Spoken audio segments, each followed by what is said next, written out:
And welcome back to Beginner's Luck. I am Larry, the GM for this D&D podcast, the only D&D podcast where the opening is always as inconsistent as ever. That's because of me. Again, I am the host, the GM, Larry. Let's just go ahead and introduce our players. So first up, straight from the top. Hi, it's Bella. I'm the one that plays Annie, the Goliath Artificer. Next. Hello, my name is Robert, and I play Gordar Sevrog, the Draconic Sorcerer. Hi, my name's Avia, and I play Raynor, the Elf Bard. And before we do begin, not as always, Bella, let me just say, you don't get to say next. That is my job. Okay? Do not take that away from me. Thank you. Middle finger. Listen, don't you shame me like this. But as coming always, for everything you do, Larry, one by one, Don't bit do by this. one bit. Soon we will be the ones DMing. We will be the Oh, DMs, no! and you will be Wait. the player.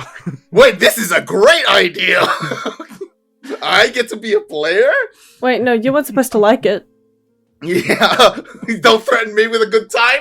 It would just be Jeremy the entire time. No! Yes! I should actually... What would he be? That's an interesting question, but that's not a question for today. Today's question is going to be asked by none other than Gimbal to the three of you. So let's get Gimbal on in here. Gimbal! Yes? Do you have a question for the three as always? Yes. I do have a question for them. I think it'd be great for my notes. So, what is the best advice someone has ever given to you? The best advice ever given to me would be safe, and if you can't be safe, don't be stupid. Yes, and who gave you this advice? My dad. You have a dad? Oh, okay. Hey, that was a on-brand Gimbal response. What about you, Godar? Probably the best advice I ever got was from my father, in that if one wants to be an important businessman, all they need to do is just get out there and take the world by exactly what they need. So, I put my hand into the family vault, bought my first business, and have been successful ever since. But you got arrested. Well, yes, but that was some of the people I hired messed things up. That's all it is. Oh, it can't be that all successful if you're here now. I mean, have you made 500,000 gold in your first year? Point taken.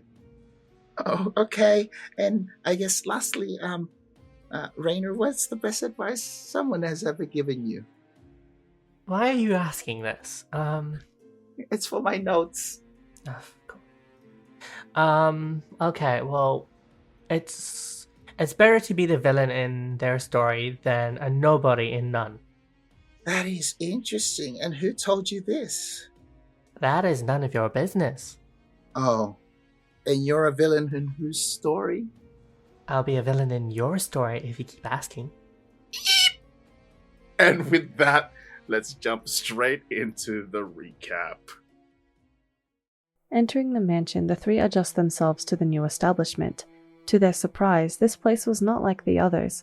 Well maintained, clean, and well lit. And there at the foyer, standing before them, a man who greeted our intrepid coterie with a soft smile and gracious bow. The house butler introduces himself as Hamlet and informed them that he were here to provide assistance. This place is to be used for rest and respite, with any other services they would require costing a fee. Our group is directed to a set of 3 doors. Some took immediate control over the interior, while others are struck with immediate vulnerability. Godard taking the initiative and requesting that his room is the epitome of luxury, with marble flooring and a glimmering chandelier, relishes in a space to call his own. Raynor, having created his ideal penthouse with a view of high prestige outside his window, raged and thrashed everything inside. The room adorned with features beyond riches and power, now accessorized with frustration and indignation. Annie, having simply prepared her space for practicality instead of glamour, is mildly content. With an odd feeling of seeing the current view of Edgewater, she requests a nostalgic view of 30 years ago with the music of the very same street. The library welcomes Godard. His studies on magic and understanding his skill as a sorcerer are assisted by Hamlet.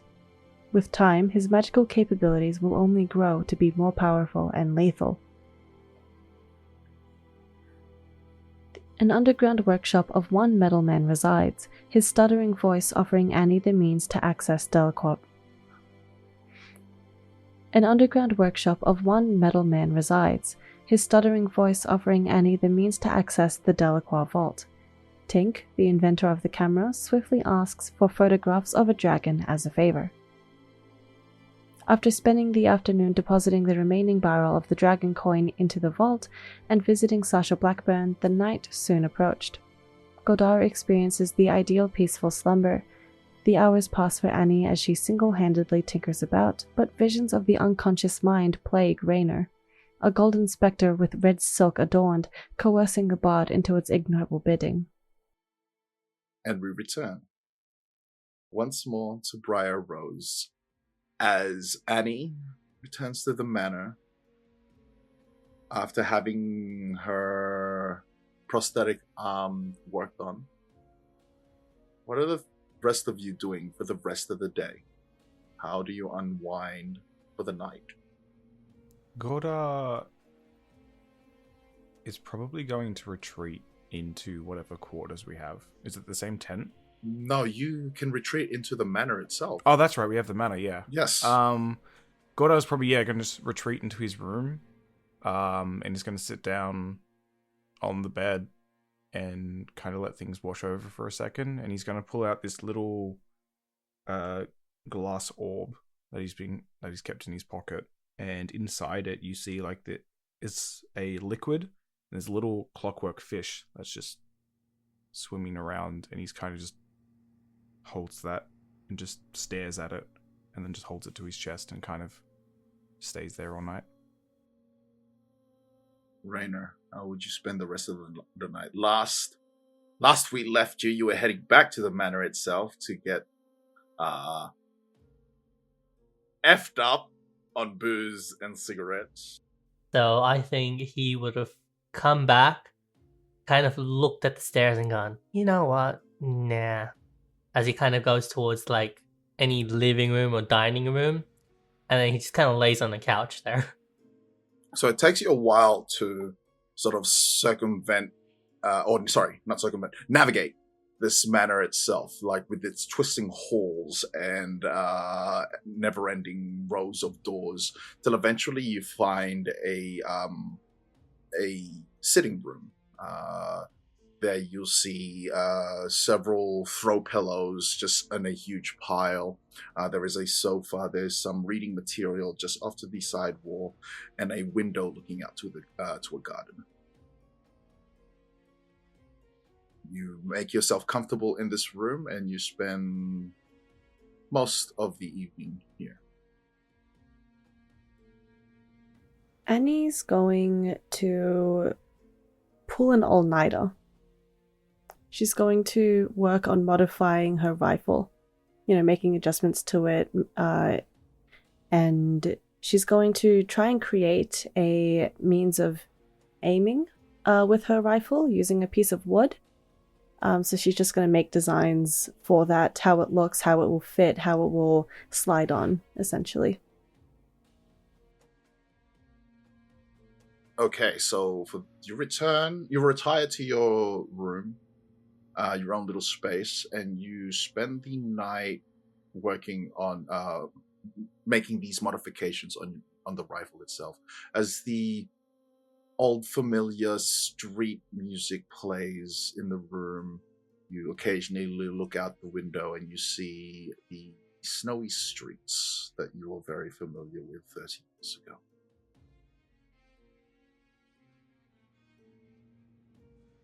Rainer,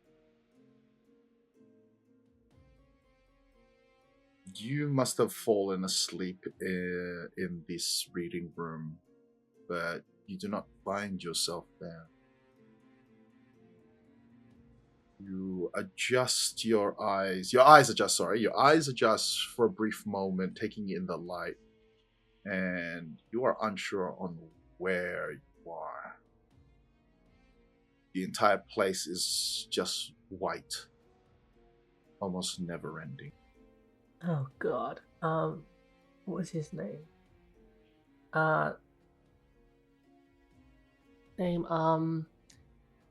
Guy who works here.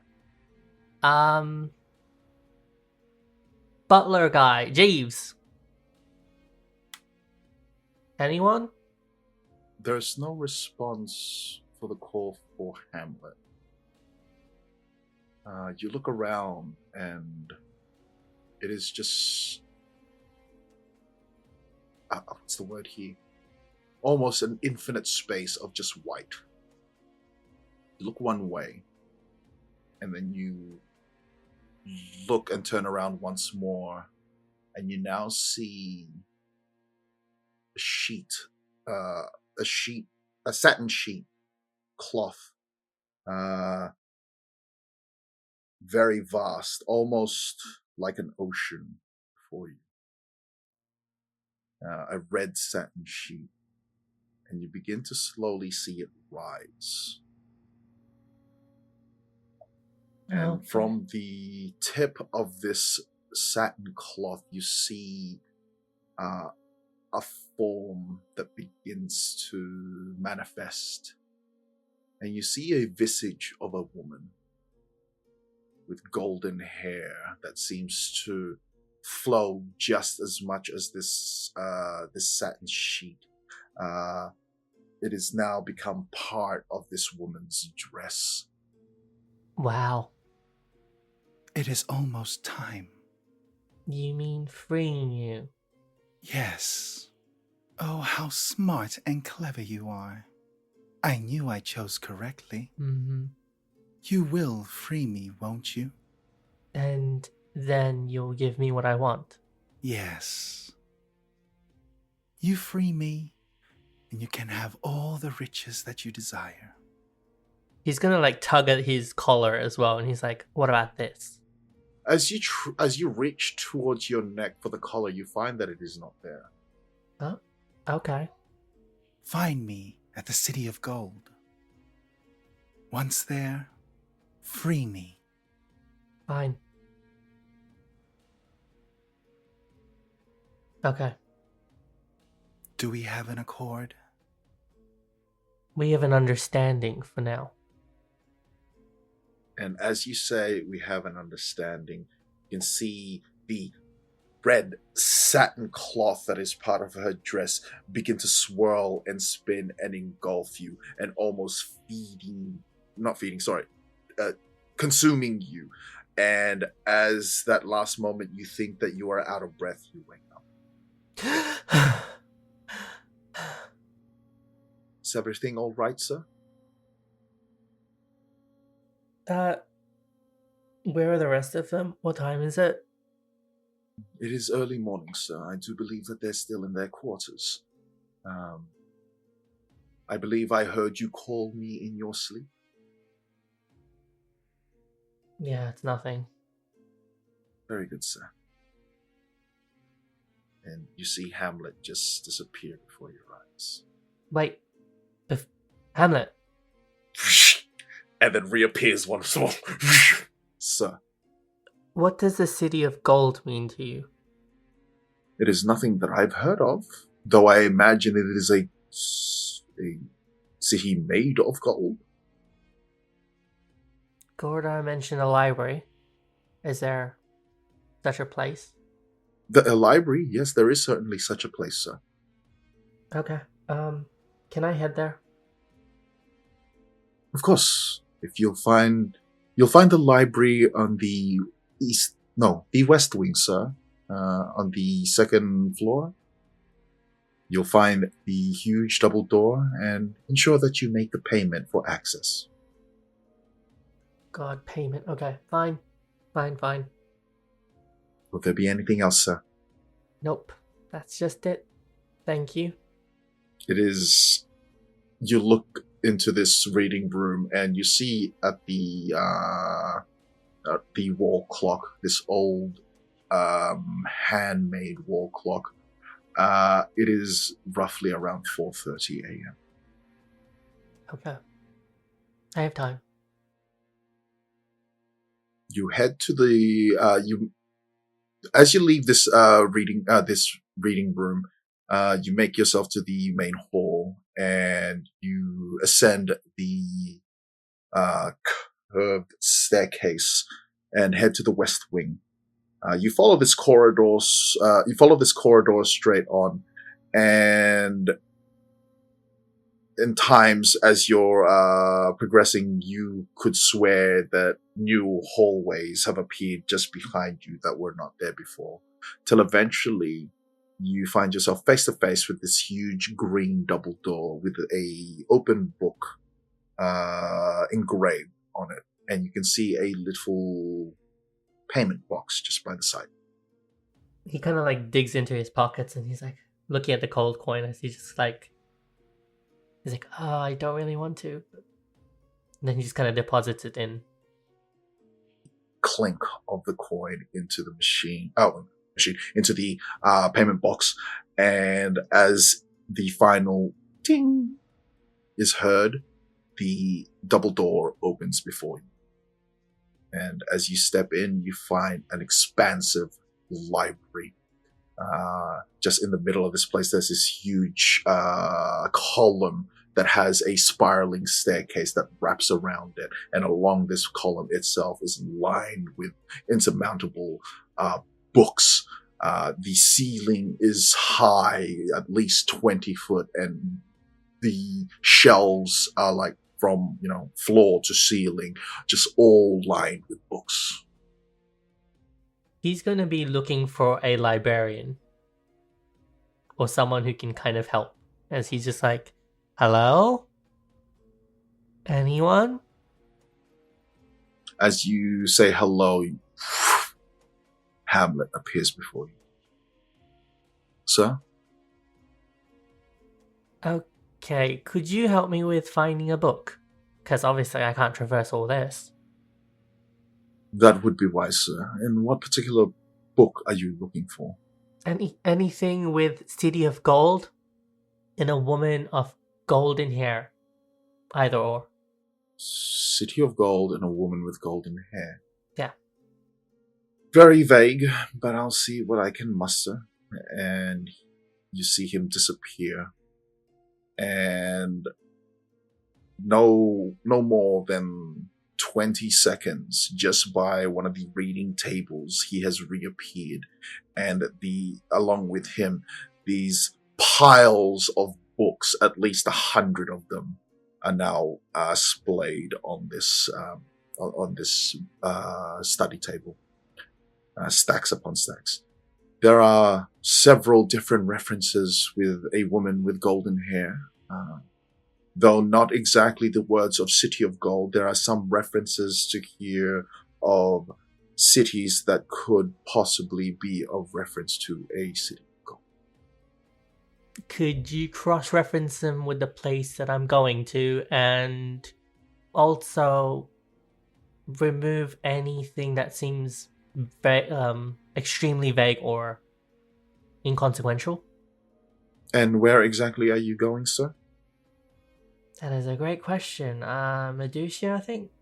We are currently in Medusa, sir. Great. Oh, God. I should have been listening. Why aren't they here?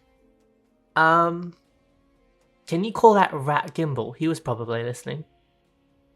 Very good, sir. You see him almost at a standstill. And in 10 seconds, he responds, "He will be here in a moment." And you wait for about 5 to 10 minutes, and then the double door opens, and you see Gimbal walk in jammies, in those one suit pajamas that is just like all red with the backside open so his tail can be out. It's too early. What do you want? Where are we heading, Gimbal? We're heading southwest to an explosion site. You should have Okay. known this. I should have, but I didn't, so that's fine. Look, I need your help. Do you know how to read? I know how to look at letters. Isn't reading looking at letters? Gimbal, it's way too early for this. I'll say. Can we just work on this, please? I'm asking. Please? Okay, but what do you want me to do? Read? There's too many books in here for me to just read. He kind of turns back to the butler. His name I'm still forgetting. And Hamlet. And he's like, could you cross-reference that with the southeast, west place we're going to? Specifically southwest. Let's see. Yes. Or And anything he takes a around that area. moment, waves his hand, and states, "There are no mentions of Matusha or anything of City of Gold. Nothing in Matusha with a golden-haired woman. So unfortunately, we are left with this." As he waves his hand, there are no books left. Okay. Give me back the 100 books or whatever. He waves his hands once more. Gimbal, do you have any ideas? I don't exactly know what you're trying to find out. Looks like we're going to read all of these books as much as we can. Okay, but I'm so confused. What are we trying to learn? There's someone who's trapped. Oh, trapped. That's one. Trapped? Can you cross-reference that with any containment trap situation? In terms of the blonde woman? Yes. Golden hair woman? He waves his hands once more, and you are left behind with children's stories. Okay. That's good enough, I guess, for the moment.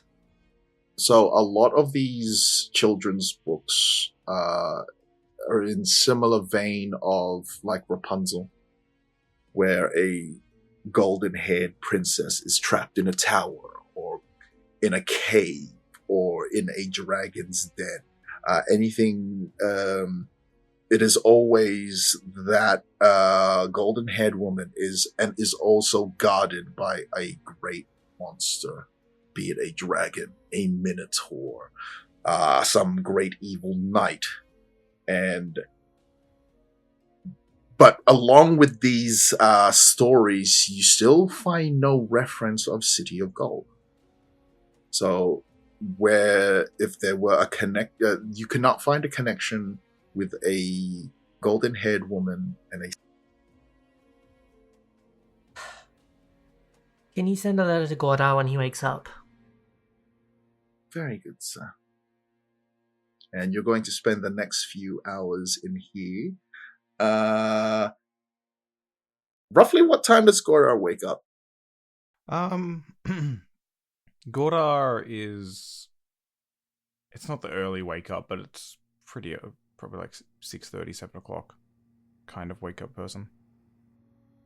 The moment you wake up and your eyes adjust, you hear a voice from across the room towards the door. Sir. The snakes are just like all like At arced attention. up, Yeah. hissing. What do you want? Forgive the intrusion, but I believe one of your companions requests your presence at the library. Why? He did not rightly say, but they are doing some sort of research, sir, in some city of gold and a golden-haired woman. Okay, well, I'll get there eventually. flops back down. Okay. Hamlet disappears. How long more are you going to stay in bed for? Probably another hour or so. No. Okay, you spend another hour in bed, and you make yourself decent, which is probably another hour. And you make your way to the library at the West Wing, till eventually you're faced with the familiar double door, the open book engraving, and the payment box. Thump, thump, thump. There is no response. Bang, bang, even harder. There is no response. Well, he must have gone elsewhere. And you leave. At this point, Rena, you are now arguing with Gimbal. I don't understand. I don't see anything. The City of Gold, it's just some kids' stories. Yeah, but you thought the dragon was a kid's story. No, I said that the only references that we have about dragons was from a children's book, which is different. Oh my god, I can't really deal with you. Where is Gordar? I don't know. You know I had to pay to get in here, right? You owe me 5 gold. Oh my god! Yeah, sure, whatever. Cuts to Gorda just sitting in the sunshine in a little, reading nook, just having a coffee. Yeah. Where is everyone? Speaking of everyone, Annie, you have been working all night. Do you think that you have perfected, well, not perfected, but you have single-armed made this modification as well as you could? So I want you to go ahead and give me a level of exhaustion. Oh, I've not done that in a while. You inspect your rifle with the only available hand that you do have, and you're certain that with these modifications you have done a fairly good job. Not bad for someone who's been stuck in a grey cell for most of her life. You know that you would meet with Sasha sometime soon to retrieve your new arm. Well, your old arm, but modified as well. And you know that today is the day that you depart with the rest to head southwest of Briar Rose to inspect and investigate the old explosion site. Guess it's time to have some breakfast. And she's going to make her way out of her room and go down to the dining area. You head to the dining area. You see an open planned room where you see Godard looking out the window having, was it tea? Coffee. And you make your way towards the dining, and you already find the table has been spread with breakfast. You took your time. What are you talking about? I've been up for hours. Apparently Reyna wanted me, but he's been ignoring me. I don't know where he is. What do you mean you don't know where he is?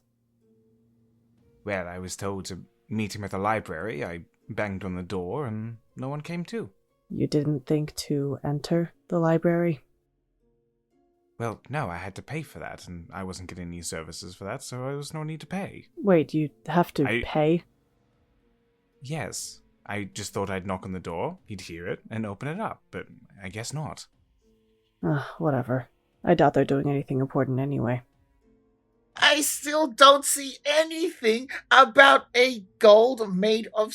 Where are you even getting this information? That almost sounds so impossible to have an entire city made of gold. It might not be made of gold. It might just be said it's made of gold. It could be like a specific material. Oh, what material? Maybe Annie would know. Oh, God. I don't know. Maybe gold? But it could be some sort of alloy or something. Or, like, it could be painted on. Or it could have been the way the sun struck it that made it look like it was from gold. Oh my god, how did you become valedictorian? I will never understand. We have been at this for hours. And like you have like all these books just like opened up, like stacks and stacks of books. You've both have like gone beyond the children's books that was left behind, and in the past several hours, you have requested Hamlet to bring out all these other books. Give me an intelligence check. Make that an advantage since Gimbal is also here helping you. Okay. Has he been much help, though? We'll find out soon enough. I got a 15. 15 in total. Okay, so during this few hours, while you find no reference, connection between a golden-haired woman and a city of gold or a city made of gold, the only closest reference that you found would you have described to Gimbal the woman? I don't think he would. He would just say like, "Hey, like I'm asking you politely, can you help or not?" I don't think he would have given him a lot of descriptions. Okay. He would have probably just said, No wonder he's struggling. Yeah. Okay. You did like pouring through all these books, you find a reference of not exactly a woman, with golden hair, but you find a reference to a being with golden hair, and it speaks also as well of sheets of red satin. And you find it in this book called Maleficorum Infernum. Jackpot. And it references a being that peddles and deals with greed. Mm-hmm. Gimbal, I think we found it. Found what? Found enough for you to head off. And he just kind of opens his pockets and then gives you 5 gold. Gives Gimbal 5 gold. Your services have been appreciated. Thank you. And he walks out. I'm gonna have some breakfast. We have to head out soon. Yep, whatever. But you see Gimbal walk out, and the Maleficorum Infernum, as you read it's not that it's hard to read, it is hard to understand. It is written in a way where it's in almost like in Shakespearean sonnets. Of course, it can't be easy. It's never easy. But it does make reference to this being with golden hair, and it's in the sonnet itself. It speaks of a long red satin dress, and this is the closest reference that you found into that relates to your dreams. Okay. He kind of calls out again towards to Hamlet. Towards Hamlet, and says, "Hamlet, are you around?" Hamlet appears before you. Sir. Can I take this book, or does it need to stay here? Unfortunately, you will not be able to remove any books from the library. Okay. Would it be fine if I copied a paragraph or so from it? Yes. There will be no problem with that. Would you require some writing materials, sir? If I pay you, can you write it for me? Which passage are you trying to recreate, sir? The sonnet, or whatever, specifically to do with the red velvet. He looks over the book and the page that you have open, and you see him glide his hands across the book, and he taps his hand onto the table, and you see 5 pages have appeared. A copy of the sonnet. How much is that? This is a simple task, so there would be no charge for this. Thank God. Okay. All right. Thank you. Very good, sir. Will there be anything else? Where is everyone? I believe that they're at the they're having breakfast right now. They're having breakfast, even though I asked. I'm heading down. Very good, sir. As Hamlet disappears, you leave the library and you hear the loud thud of the closing of the double doors behind you as you head downstairs to the dining room where you find Godar, Annie, and Gimbal having breakfast. Oh, there you are. Where were you? I got told to come meet you at the library, but you never answered. That's 'cause I didn't hear you. What? What do you mean? I hit that door as hard as I could. No offense to you, Godar, but I don't think you're that strong. Well, all offense taken. But still, what do you mean you did? Were you in the library this entire time? Gimbal, did you hear him? No, we were poring over those books, and there was no knocking on the door. Well, I can assure you that I did. Okay, whatever. No use. What was it that you needed my help with? What did I need your help with? He kind of like puts down like the pages in front of Godar, and he's like, maybe this will mean more to you than it does right now to me. Goro has a look over the pages. Yep.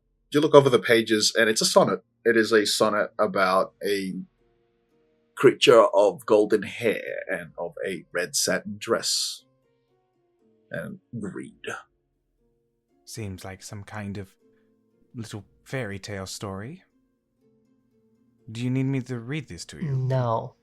Why would you need my Remember help? when you guys told me to tell you if I had a dream? Yes. Well, this was the dream. I met this person. So you had a dream, I met this and you had a scenario play out in your head, a scenario. and it was a fairy tale. Is this one of those kinky dreams? What? Shut No. up, Gimbal. Oh. Why is it always As he's sexual stuffing with his you? mouth with, like, fruits. Oh. Have you read this before? Is this just something that you read and then Godar, you materialized it in your mind? I can't read that well, so obviously not. Nor will I be interested in fairy tales. I'm uncertain of why I dreamt it, but I know I had gone through it. What do you think, Annie? She's sipping on a little espresso cup. What? About this? Did you not hear any of this? Oh, no. I was listening. I just don't care. Oh. Well, what is it that you think, Reina? What do you think about this, then? I think it's related to where we're going. They mentioned City of Gold. And I think that it's going to be something we're going to find ourselves in danger with. When you said City of Gold, you see Annie's eyebrow perch up in curiosity. What's this now? I thought you weren't interested. Well, now I am. I don't care what goes on in your mind, but I do care about a City of Gold. Yeah, well, that's what it was. That's what they said. They? Yes, they. Give me that. And she's going to try and grab that piece of paper with the sonnet on it. Godar isn't even trying to hold it back. She's like, okay, you take it. Has Annie read something like this before? Thank you. Give me a history check. Godard, if you'd like to also make a history check, please do so. 10. It's a 15 for Gorda. Would Rainer have mentioned the title of the book? I think, yeah, he would have. Annie, this is all very much very too theatrical for you. Is in a form of a play, and it is not something exactly that you revel yourself in. Gorda, however, with the mention of the book Maleficorum Infernum, you know that this particular book, while not having read it yourself, proposes the ideas of devils and demons. Oh, what is... As it, like, gets hand over and... This is a story about devils and demons and such. But those aren't real, so it's just a fairy tale. It's something to scare children of such. I had the nanny read various stories like these throughout my younger years. Are you saying that you think this is real? I think they also said dragons were fairy tales. And that they weren't there. And we saw a skeleton-like dragon.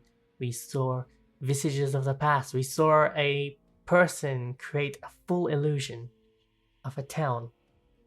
Why can't this be real? I'm not inherently saying it's not. I'm just letting you know what I know. You asked my opinion, and I'm telling you. We have seen wondrous and terrifying things. Honestly, at this point, I would not be surprised whatever we come up against. I just want to make sure that you're correct and you're sure. Because if we come across another town and we start thinking that they're demons, and they're not, that could be an issue.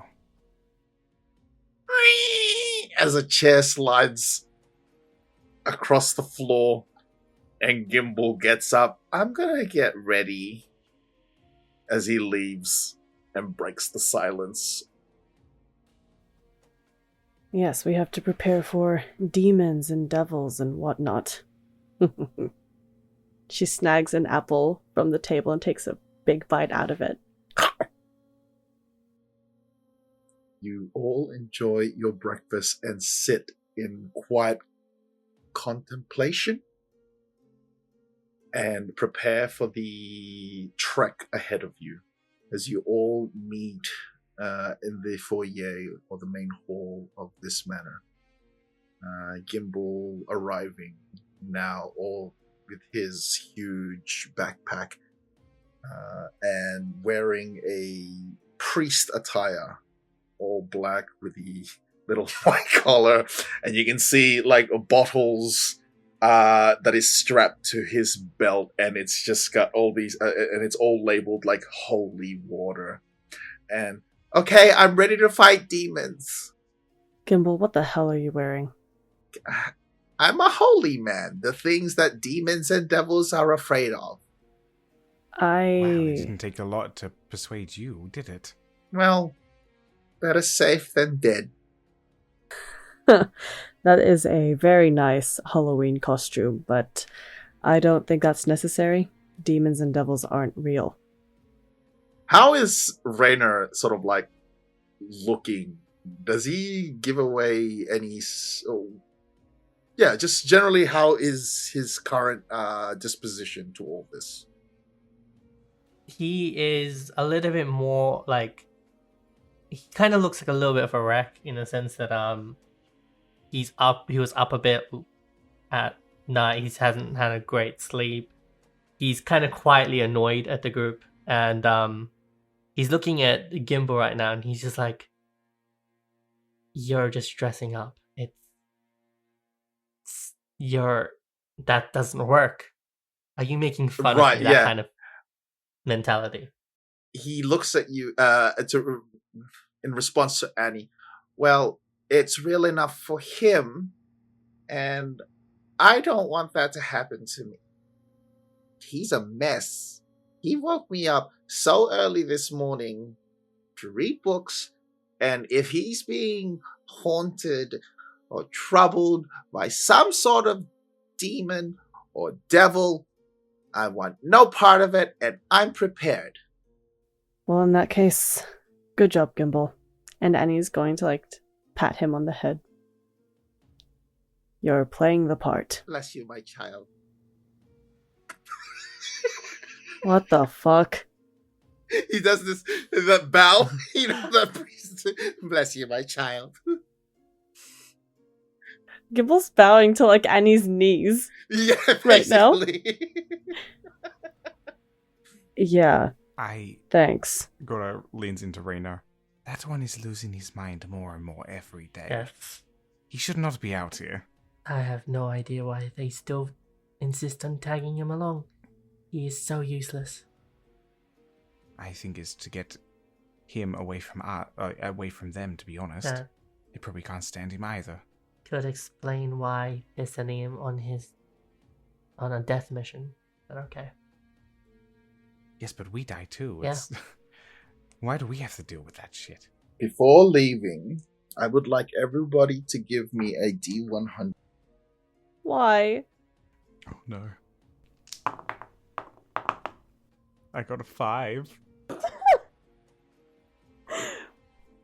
Is that good or bad? I don't know. Yep. I got a 77. I got a 50. 877, double lucky number. And a 50, right down the middle. And a 5. All right. Thank you for that. Why? Annie, did you add that level of exhaustion? Very good. I think Rainer would also have a level of exhaustion. Just because Okay, he's if up. you want to give that to yourself, sure. Yeah, may as well, right? Name of the game. Yes, he most God, I certainly had a did. wonderful night's sleep. Damn you, Gordo. Four of you leave Damn you. the manor, and before leaving, Annie, you head towards Sasha's workshop. Alright. Sasha. You see Sasha, she's barking orders to all these porters, assigning their tasks for the day. And when you call out to her, she looks over to you. Oh, good, you're here. As she takes a drag of her cigarette, and she directs you towards the table. I've managed to make the modifications that you wanted. You'll find that it has this good. new aluminium lining as you requested.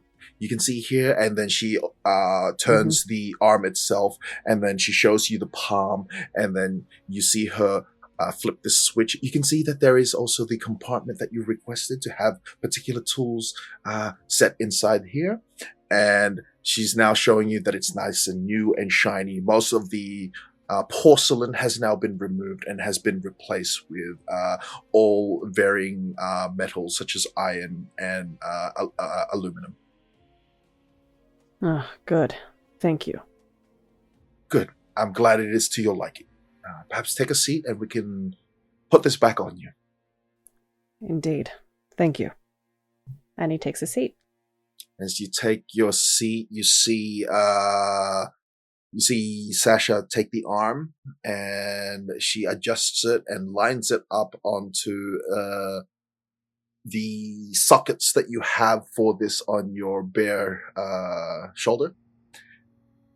Now, this will hurt for just a brief moment, but I'm sure you're well aware of this.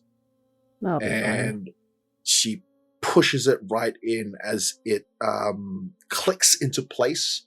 And you can feel your that sharp pain that you normally feel when putting in this prosthetic arm. You can feel now the metal piece that's on your shoulder. You can feel the clamps that is now beginning to clamp onto the prosthetic arm, and you feel now this magical essence that begin to weave its way through your shoulder into the arm.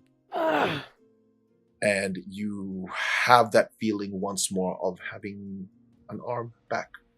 That feels better. Good. Now, is there anything that you guys need for your trip before leaving? I do have a big day ahead of me, so perhaps it's best now to tell me now if you need anything. Bit of an odd request. Do you have a spare plank of wood? Any wood would be fine. Scrap wood? Sure. Size? Medium. Measurements, I mean? Ah, sorry. About 4 feet. That's fairly large, but I'll see what I can do. Gonna need a lot of scrap material. And she goes off to the other side of the workshop, and you can see her going through some, not refuse, but some offcuts and such, till she finds a piece of oak plank that is roughly 4 feet in length. And will this do? Perfect. Thank you. What about you, boys? Anything? I don't think you can do anything for me, unfortunately. What a shame. And you, little man? Nah, I'm good. Gimbal speaks up. Oh, could I please have some steaks? But what do you mean, steaks? Wooden steaks. Okay.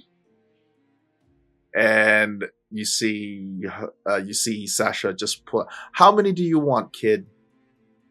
I think 5 is good. And she pulls out like these 5 wooden stakes, normally what they would use to put the tents down. Here? Yes, I need these to fight the demons. Hey, What? idiot. That's for vampires. Demons are silver. I'm not going to ask. You have your stakes, you have your arm, I have a big day ahead of me. Enjoy your trip. As you see her leave the workshop, and she's now barking orders to other porters that are waiting. All the best. I'm pretty sure stakes will work on demons. That's... Gimbal, no. Better safe than dead, as he puts them in his backpack. Oh, now he thinks like that. You'll make your way out to Briar Rose and begin to venture out southwest. Everybody who's going to be taking the lead? I feel like Annie, after being told so many times that she's the leader, it's just ingrained in her now. She takes the first step. Why not? Okay, all right. Give me a what is it? Survival check, please. Whoa, that was a lot. Goro already has the rope tied into like a mini noose and is like sliding it over his arm and just Yeah. Okay, survival check. That is a unnatural 20. Okay, so dirty 20. You're fairly certain that you are heading towards the right direction. Traveling southwest. As you leave Briar Rose, as always, here where you are, the color is very muted. Even your companions, you get the full spectrum of colors when inside the manor, but outside of it, it is very dull. And you're finding these bits of crystals along the way, that is just along the walls of Briar Rose, and as you continue on, you can see areas where huge crystals have formed from concentrated magical energy. And I want you to go ahead, since you're taking the lead, go give me a D20 roll, please, for the first day of travel. Now roll me a D8. So that D20 was a nat 1, and the D8 was a 5. Okay. So you, the 4 of you, have spent the majority of the day marching towards southwest.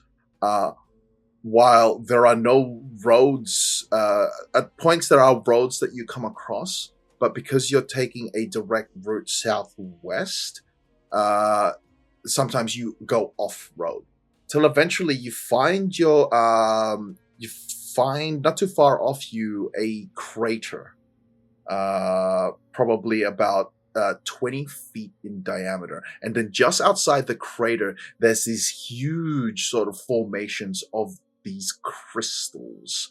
And the way that these crystals are arranged, essentially, it's like a point of explosion. So it is coming out from the crater itself.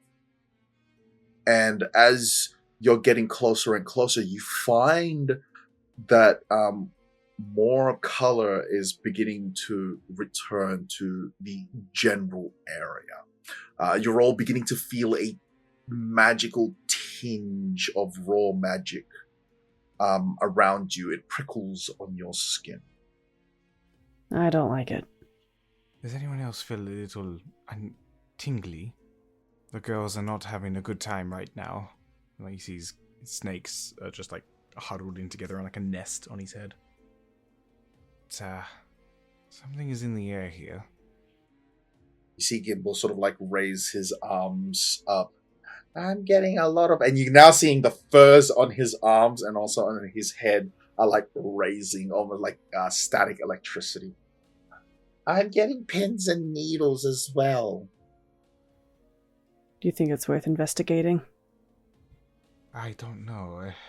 If it's having this kind of effect on us here, it could be dangerous if we go too close. Well, I'm curious enough. And Annie's going to get closer to the crater. Okay. You move closer to examine this. And you can see this crystal formation just around the this crater. And amongst around the crater, now that you're closer, you're seeing scorch marks that have come out of this crater itself as well. And you look deep into this crater, and there's this huge spiraling crystal, almost like a tip of a spear. And you feel it radiating with magical energy. Around it as well, you can see the black scorch marks that have burned across the ground, and the colors here are now beginning to be far more vibrant. The crystal itself, iridescent, like it sparkles from like gold to green, and it swims with all these different colors. Rainer, from where you're standing, you're beginning to notice as well, like just as tired as you are, you're noticing also flecks of gold that you notice. Oh, that the grass over there, it's almost encrusted in gold. Annie, as you're looking closer, I want you to go give me an Arcana check.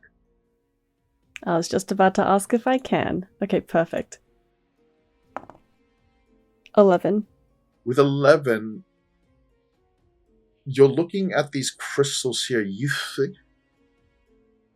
think it's possible to harvest these and use these in any sort of tinkering.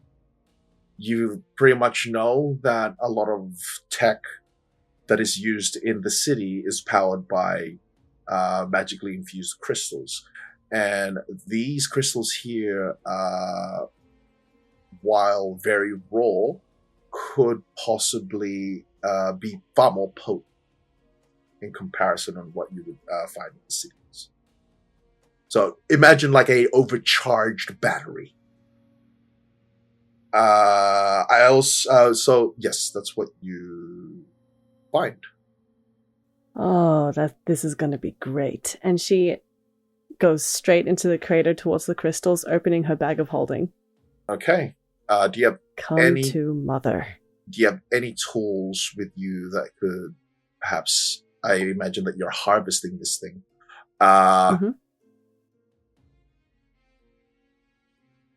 Before we get to that, the rest of you, what are you both doing?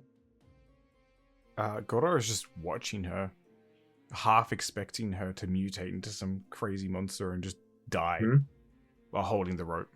Rainer? Rainer is looking at the flecks of gold on the grass. Give me give me an investigation check, and then I'll come back to you. Just roll that, and then I'll come back to you.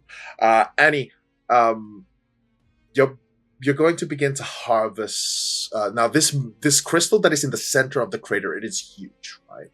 It is because this crater, it's the depth of it is twice your height, and this crystal in itself is about 2-3 feet taller than you.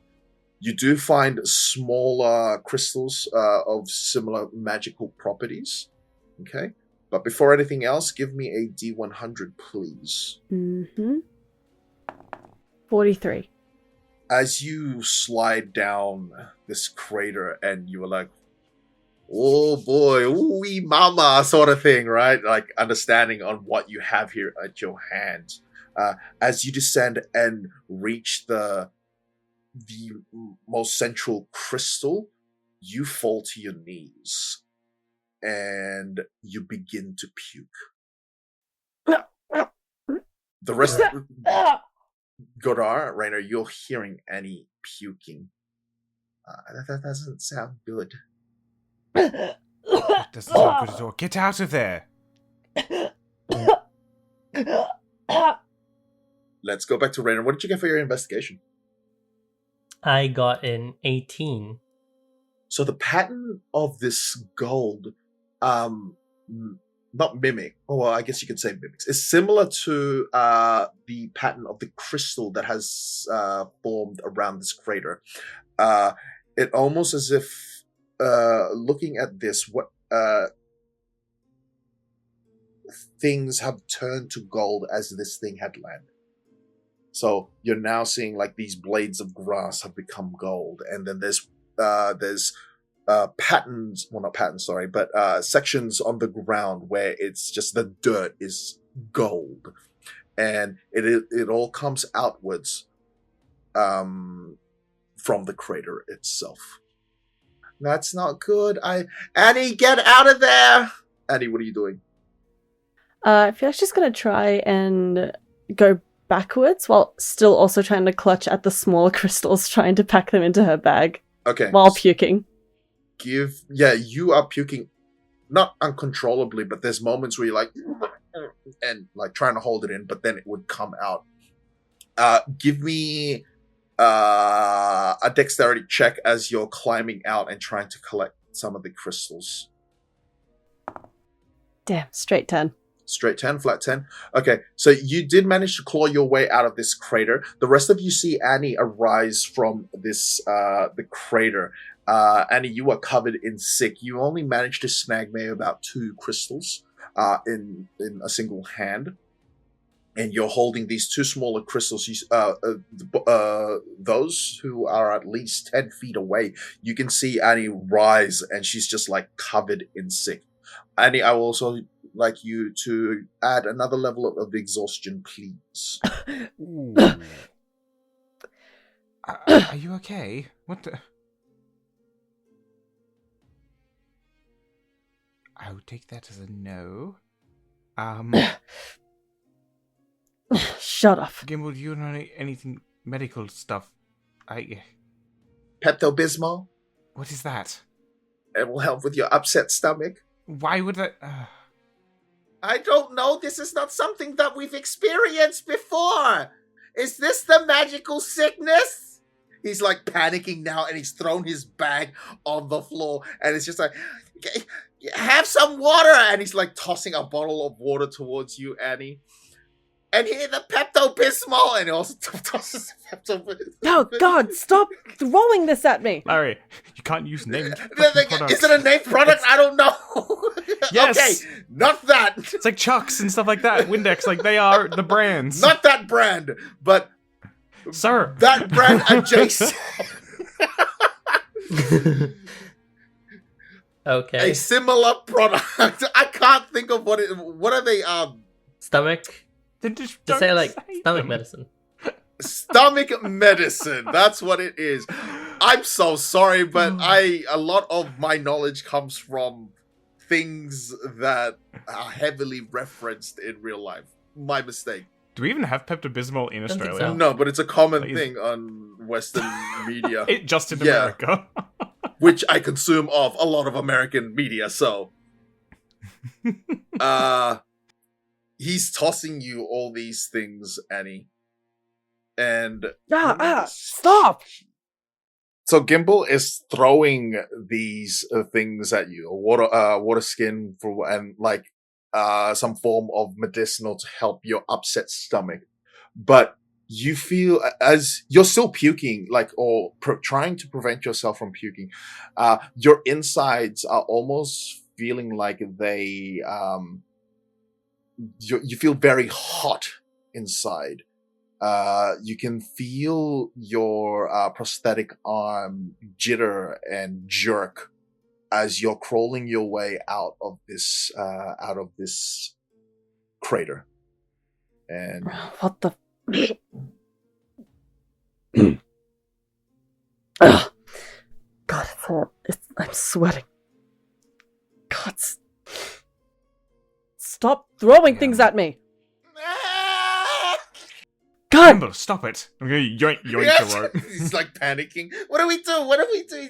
She doesn't look too good. Well, throwing items at her is not going to fix her. Annie, throw the crystals to the side. Fine! And she does. So to which direction do you throw the crystals? Coming up from the crater, she will have thrown them to her right. Okay. You toss these crystals aside, and as you're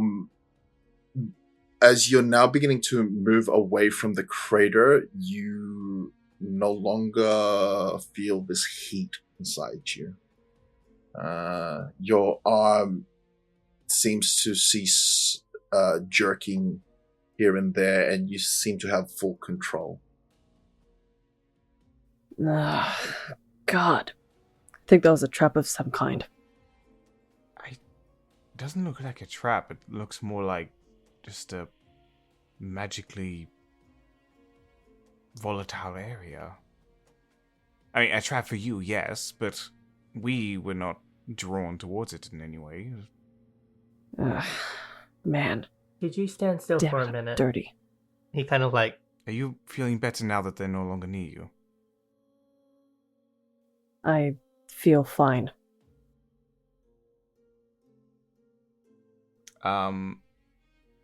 As Gordar is like crouching next to you, see the green tattoo, kind of snake tattoo, like run up his arm and come out over his palm, and I'm going to cast Detect Poison and Disease. So for the duration, you sense the location of poisons, poisonous or venomous creatures, and magical contagions within 30 feet of yourself. You sense the kind of poison, creature, or contagion in each case. The spell's blocked by 1 foot of stone, dirt, or whatever, but she's right in front of me. You can detect as you've placed your hands towards Annie. So you detect some all those things within a radius of from a point, correct? Yeah, so a 30-foot sphere from pretty much exactly where you are, because I'm casting it on ourselves. I can cast it at a distance, but it's from us. You are detecting a particular illness that akin to cancer from all of you.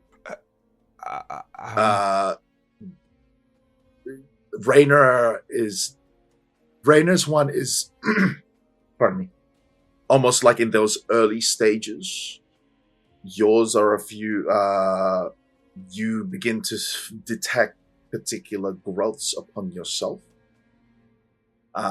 Annie's is a bit more severe than yours. So I sense this as like not a magical illness, but similar to cancerous cells kind of thing. It is similar to cancer, but you suspect it has something to do with the magical illness. You also detect it on Gimbal as well.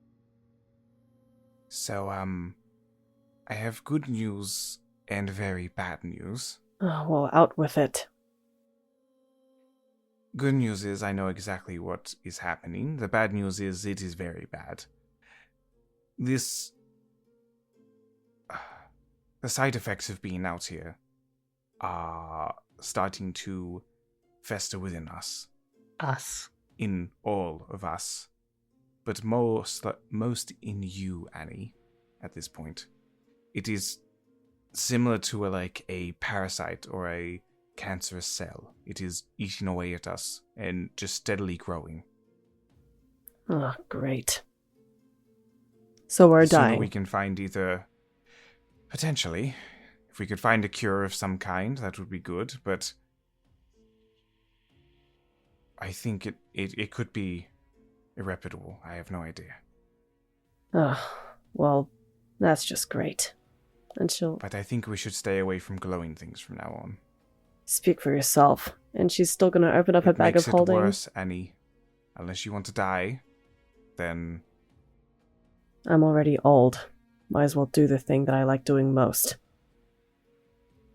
And she shoves the crystals into her bag of holding.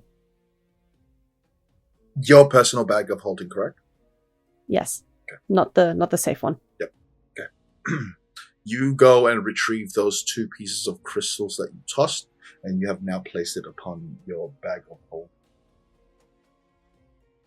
Do you continue the march? Just before we leave, and Rainer's kind of like very visibly kind of like, oh, we're dying. Oh no. And he's just like, he kind of points to the grass of the gold. And he's like, City of Gold. What? As Rainer says this, the both and points it out, the both of you take a look, and you're now noticing certain sections of the ground are now coated with gold, or has become gold itself. There are particular blades of grass that is just entirely gold, a leaf, and there's parts of the tree just very subtly is covered in gold. If a city is made out of gold, similar to what happened here with this impact, I don't know if that city will be safe for us. If Annie got so sick very quickly compared to the rest of us by touching it, that is going to be a very magically radiated zone. A meteor of that size, or whatever it was, the explosion, to turn a city into gold? That's impossible. Yes, this has happened. Nothing is impossible, Annie. At least it proves so, that I wasn't making it up. That is true. But I don't know if I want to go into a city like that. We might not even make 3 steps in before we die. Well, I guess we need to figure out who the next leader is, since Annie's pretty much dead. Oh, please, I'm not dead yet. I vote Gordar. Gimbal? You see Gimbal already like halfway putting on his what do you call it? His diver suit. I am not getting magical sickness as he just puts on the helmet. Sorry to say this, but apparently you do have it.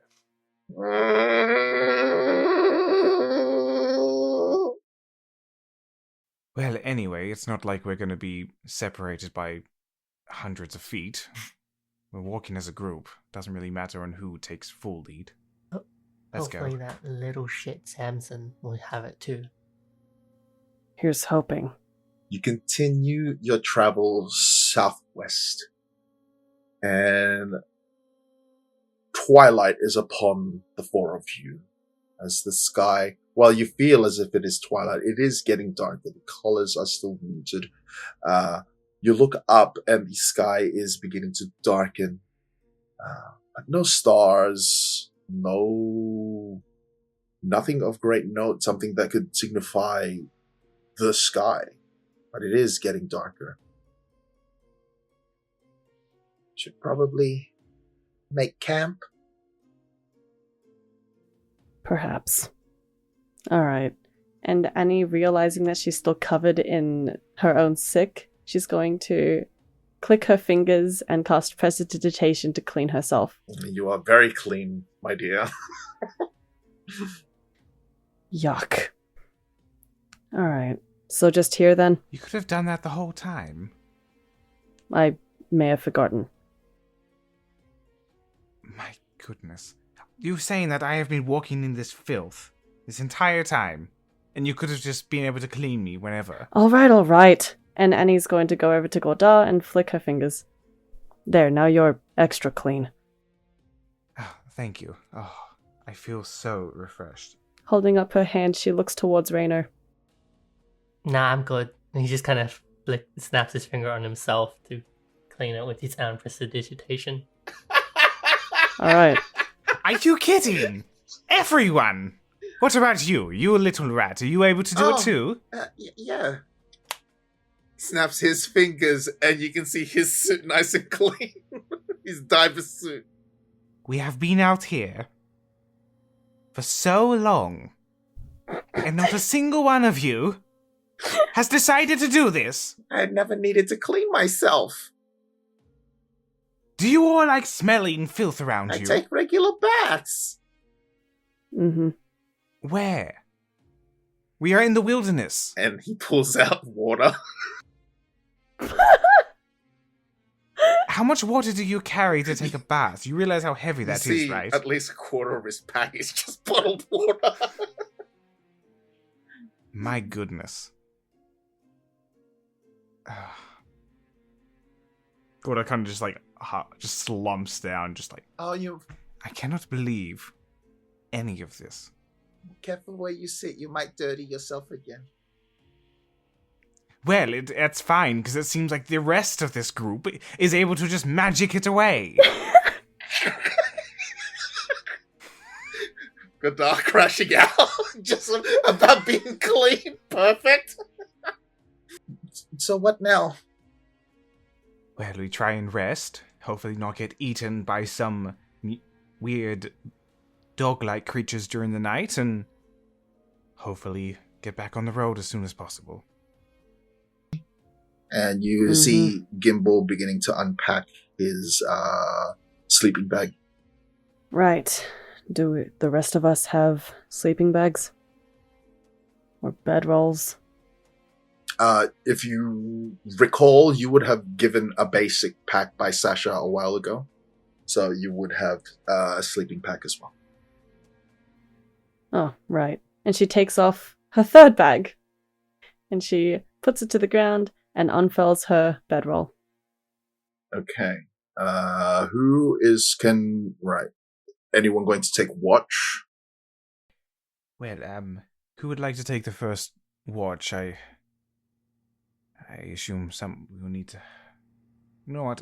I slept pretty well last night. I'll take first, as long as someone is able to take over for me. Yeah. I can take second.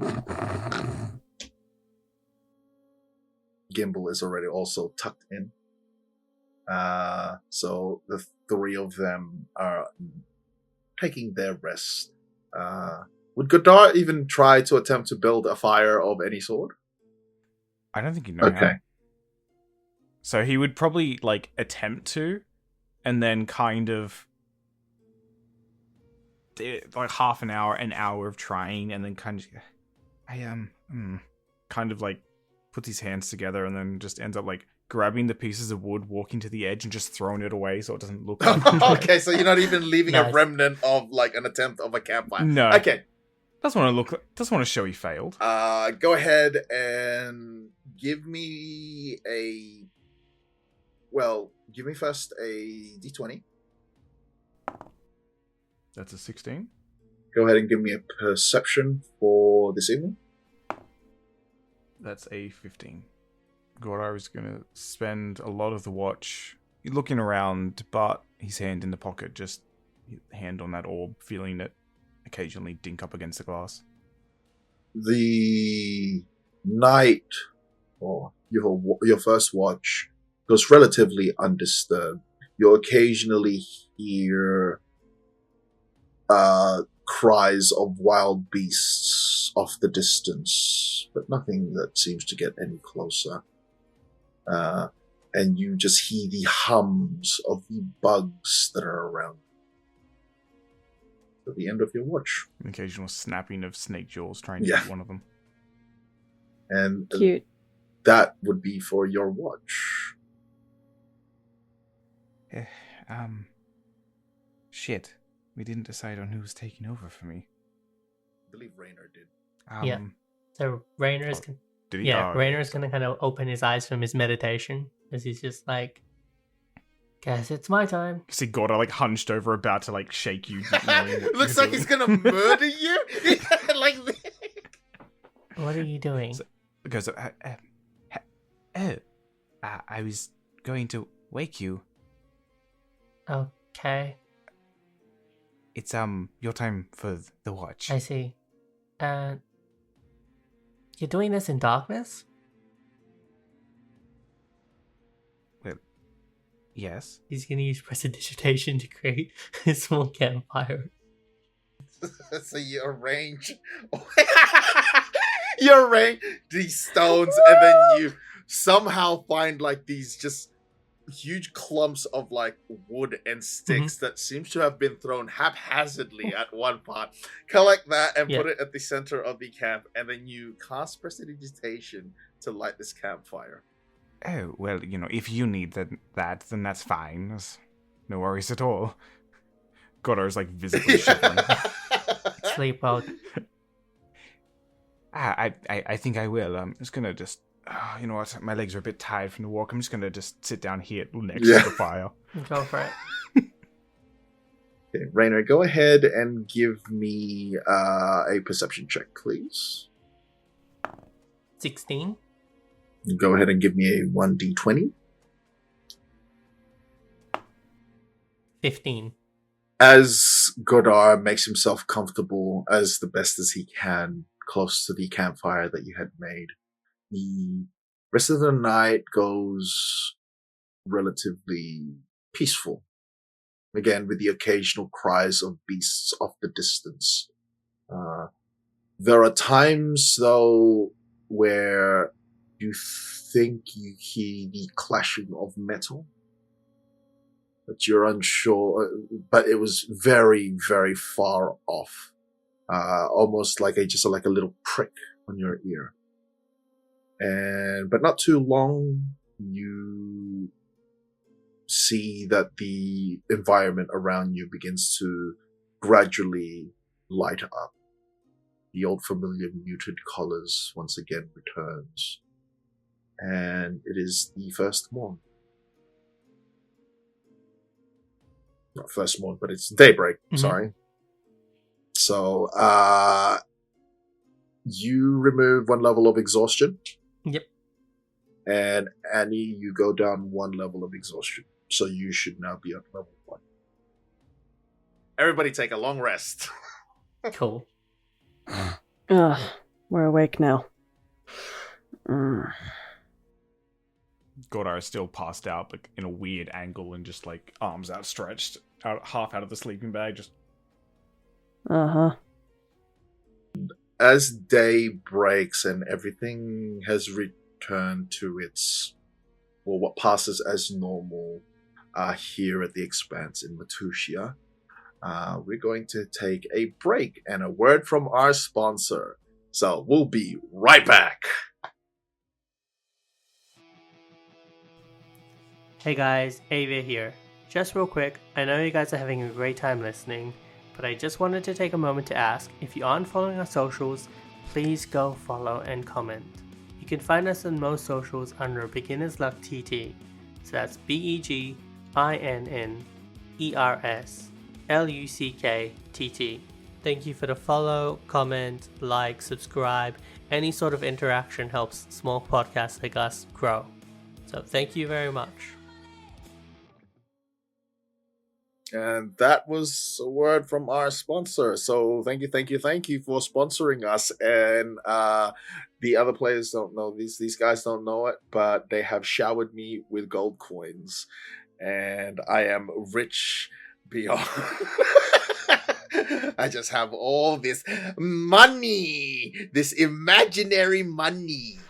Hey, so can we get a raise? so yeah. Where is this? Don't worry about it. Let's just continue on, shall we? Rude. Okay, so it is now dawn, and you are all packing camp, I suppose, and you find Gimbal. He's now currently working on his book. Kodar is just getting ready for the day, kind of keeping to himself, one hand in the pocket, just rolling that ball around, and that's kind of staring off to the distance. Since the sun is only just now coming up, can Annie determine if the gold has in fact grown over where it currently is? Like, has it grown in size, or has it just remained the same?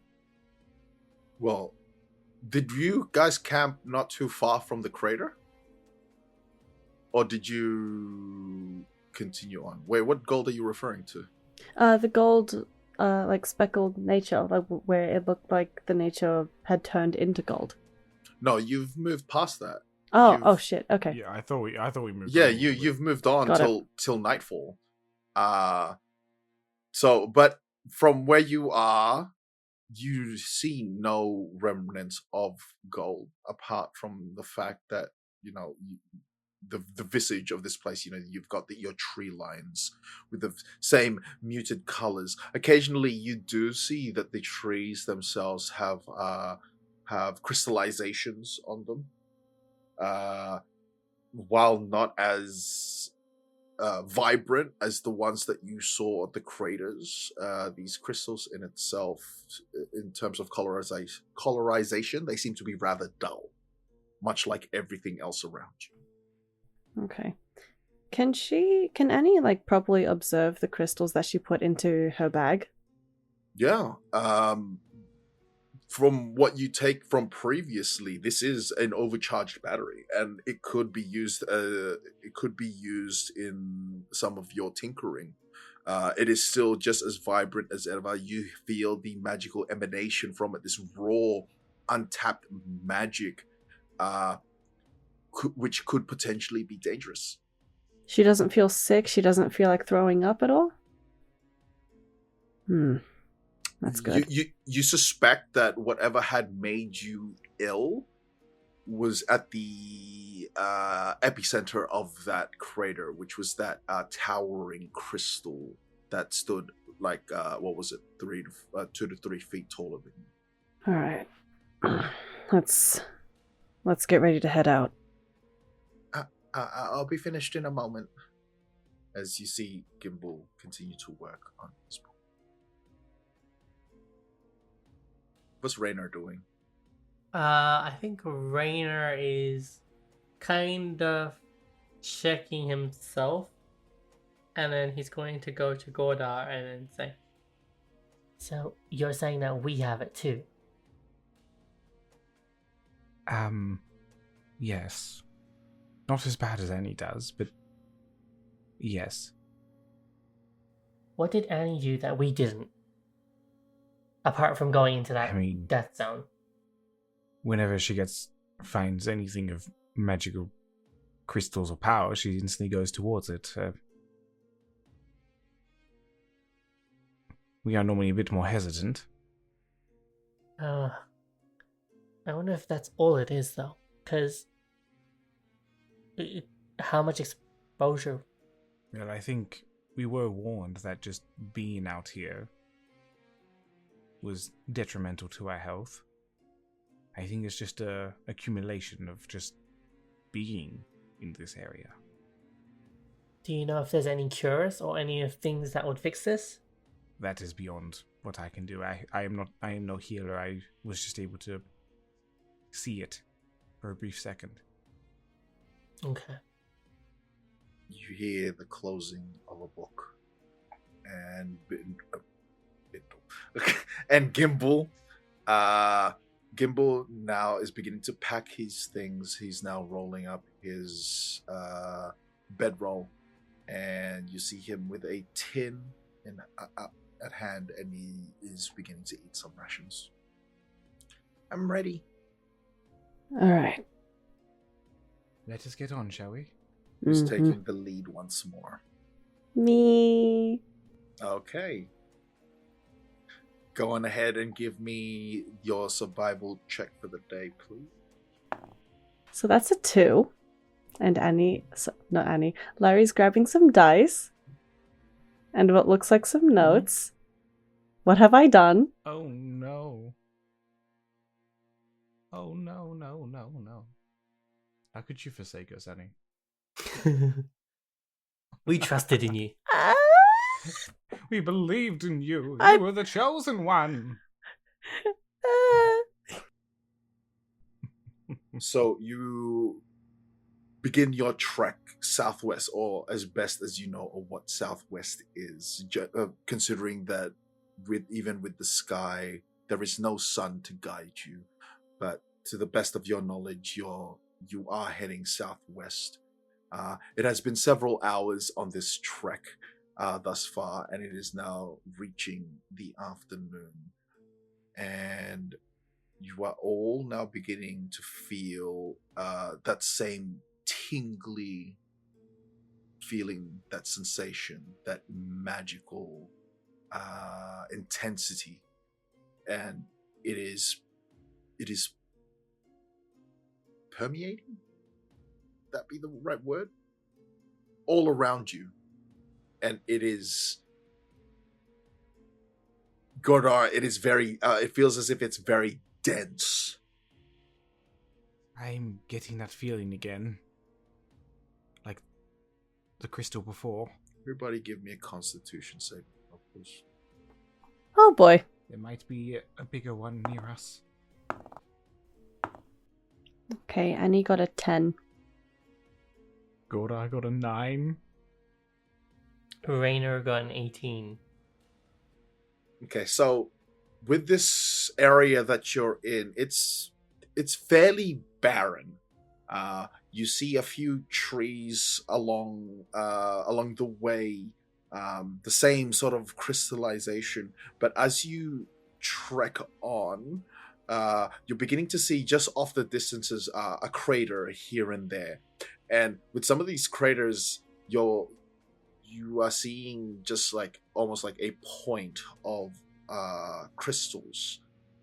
As you're weaving your way through this area, you're all beginning to see more of this gold that is flecked on the ground or on the tree or the blade of grass.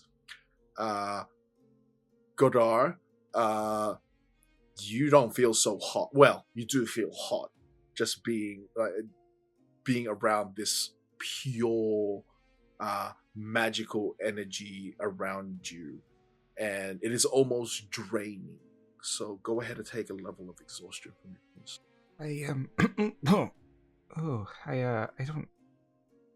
I don't feel that good.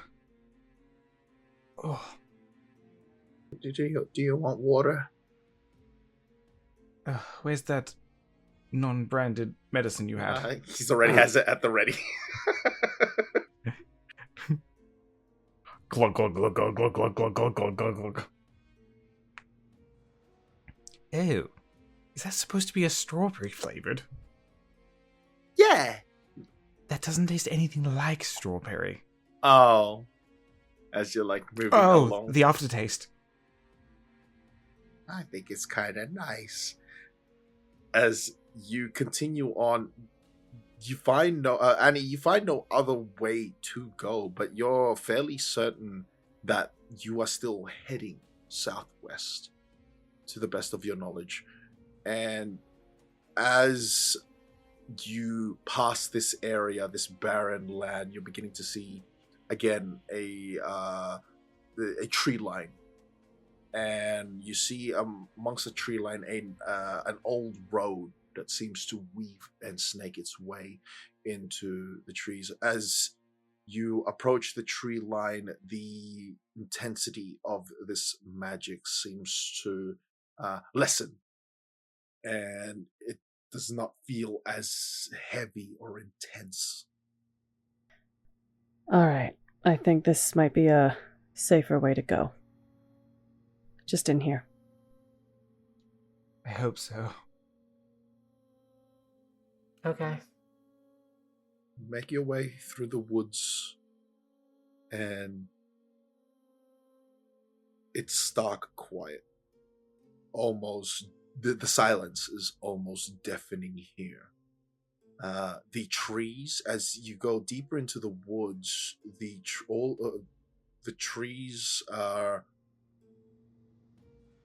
all crystallized, and the ground before you is crystal. Rainer, as you're making your way, you're noticing also flecks of gold, just here and there, but not so much. Anytime you speak, you feel as if your voice echoes. You feel that vibration, but almost no sound as you continue on. What the hell is this place? You find when you say that, your voice is not muted, but several decibels down in volume. And with the I stocks, can't hear you too well. What was that, Annie? same with you, Kodar. I was trying to determine what kind of place this is. It's far too strange. What? As you raise your voice to have this more sense of communication or to be heard, the crystal trees around you slightly hums and rings the louder you raise your voice. It's the almost like wind chimes, and there's slight vibrations amongst the trees around you as you raise your voice. I think the trees are reacting to us. The more you raise it, The trees are around what? you, more vibration. Okay. Okay. When Godar yells out that trees are what? Everybody give me a dexterity saving throw, please. Motherfucker. I mean, oh, damn it. That's your one. It's a 19 for Gorda. 10 for Rainer. 8 for Annie. Okay. So, Godar, as you raise your voice, the ringing of some of the trees that are closer to you ring louder as some of the branches begin to explode. From your screaming, and shatters and shrapnel are flying at all directions at this point. For the most part, two of you. Well, let's see about Gimbal as well, actually. Man. Hold on a second. It's rolling a d4. Okay, so Godar, Rainer, as you've raised your voice, there's that the chimes loudly ring as these a musical explosion just happens where you see the branches and some of the leaves just blow in its place, with all these shrapnel flying all over the place as you duck and weave, dodging all these shrapnel. Goes same for you, Rainer, where you're almost cut in certain places, in your arm, on your face. Annie, you weren't so quick, so you're as you find a lot of these shrapnel making purchase on your person, and go ahead and take 4 points of damage. Bruh. What is happening? As Gimbal slightly panics, and with his almost raised voice, the ringing again happens around the tree. Gordo's going to walk up and just put his hand over Gimbal's mouth. Shh. You need to be quiet. When I spoke up loud, the tree exploded. I don't think you want to die either, so shut your face. Are you going to be quiet? Is that a yes or no?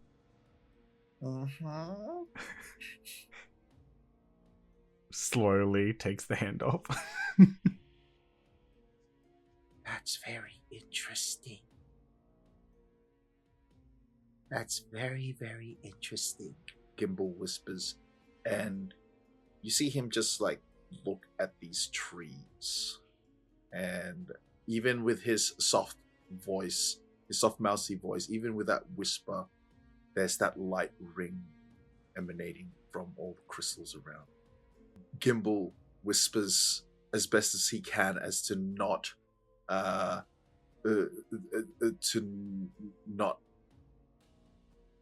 add the effect of these trees. We need to get out. Gora's gonna do the same. Yes, let's just continue onwards. Which way you're walking, and hopefully it doesn't explode again. Okay, Annie, give me a survival check, please. Since you're taking. Can I give the help action? How are you helping Annie? I'm helping with figuring out if we're going the right way. Okay. Go ahead. You will have an advantage. That's a 2. A 2. With advantage. You're all certain, the best of the both of you are trying to find a correct direction to be out of these crystalline woods. You're fairly certain that you are all lost. It is now getting dark and darker, and vision is beginning to be it is a lot harder to now see as night descends upon Horde. I hate to say this, but are we lost? I think I've seen that tree a couple times now. Might be lost. Definitely. No, we're definitely lost. Oh, this is not good. Gimbal, you read? You know geography or how to find yourself when you're lost? Continues to whisper.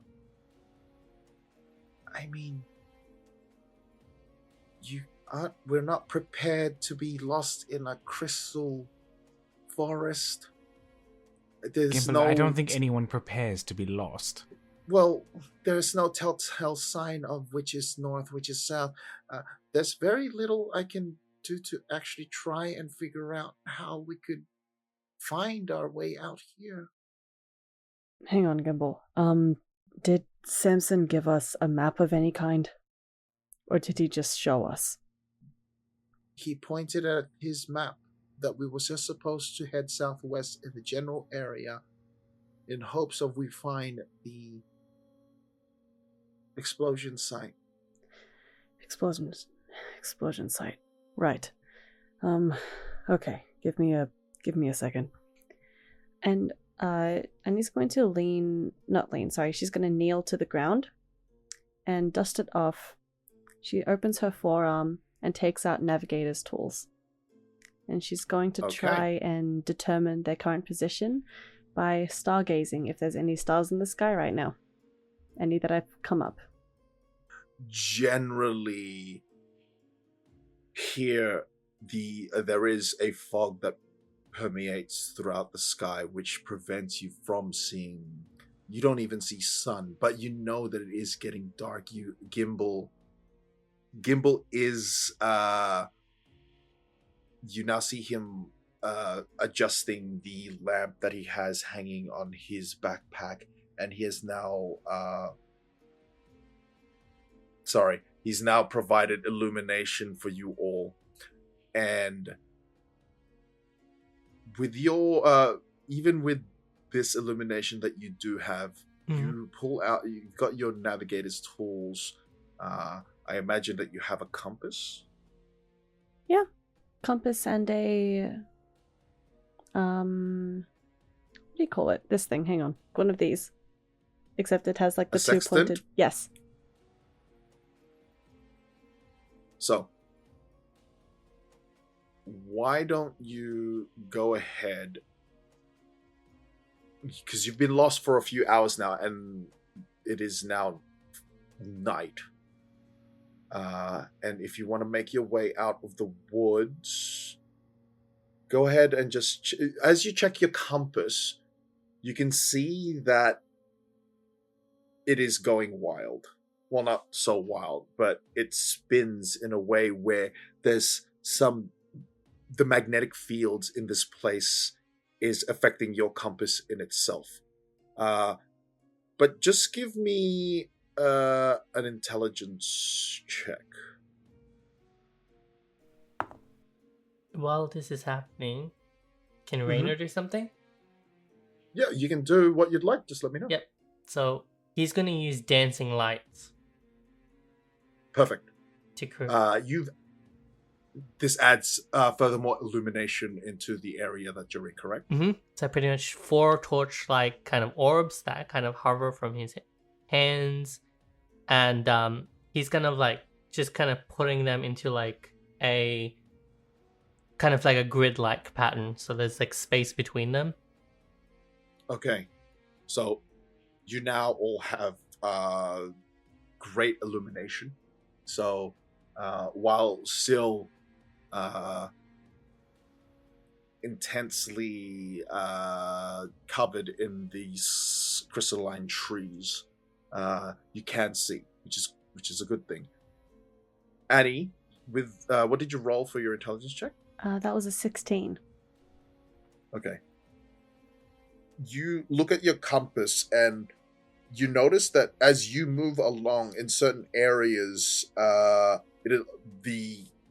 pin of the compass will go wild, and then you move to another. You take a couple of steps elsewhere, and you see that the speed of it has changed. And in about 10-15 minutes, you eventually find a spot where you stand and you look at your compass, and it is as stable as best it could be in your current situation. So you're now getting a rough approximation of which southwest is. Okay.